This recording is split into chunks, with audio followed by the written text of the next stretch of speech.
Greetings and welcome to the tutorial on using the Turnitin checker. Now I will refer during the video of a similarity checker, and I just wanted to give a quick note here at the beginning that the similarity checker doesn't include an AI report through the Turnitin report that you'll set up in the following video.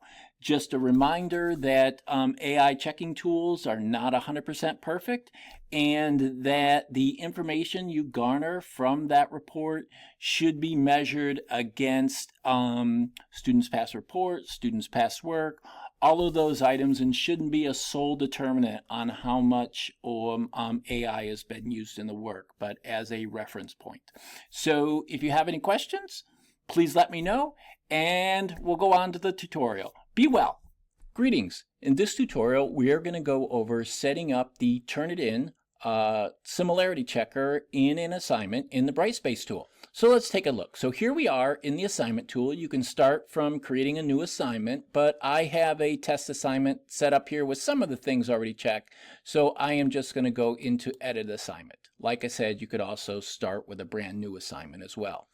And just to make it easier, I have some of these things preset. It's in the grade book. I've got my points and due date, and all those things come in that we completely discuss in other videos if you need that information.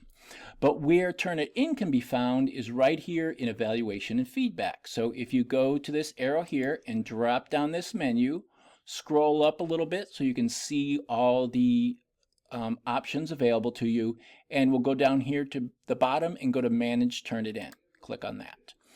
And then in order to enable it, you are going to check this box right here, and this will open up your options. Now you have a couple of options available to you. You can allow students or allow learners to see the similarity report when they submit their assignment. So it'll give a good idea of what it's reading, what sort of things they're seeing. So if you want students to see that, you can check that box. Again, it's going to be totally dependent on what's going to serve you for a particular assignment.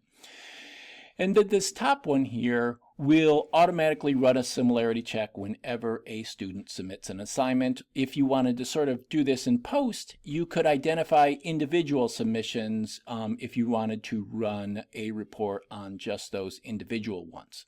And then here you can go to this More Option button, and we get this window here. And what you'll see is you have some options here, and again, since we've allowed students to see them, we'll have a couple of more options.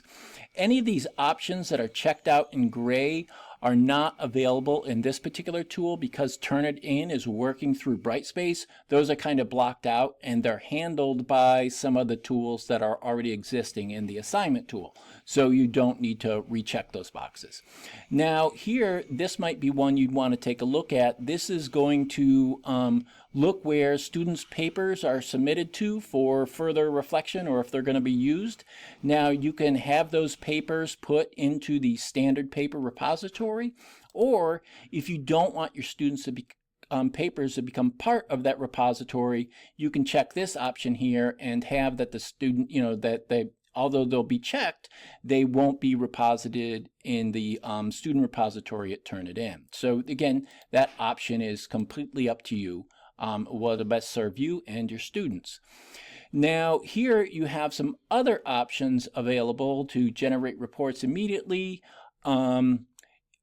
So they can generate reports immediately, and students would not be able to resubmit once that assignment's in.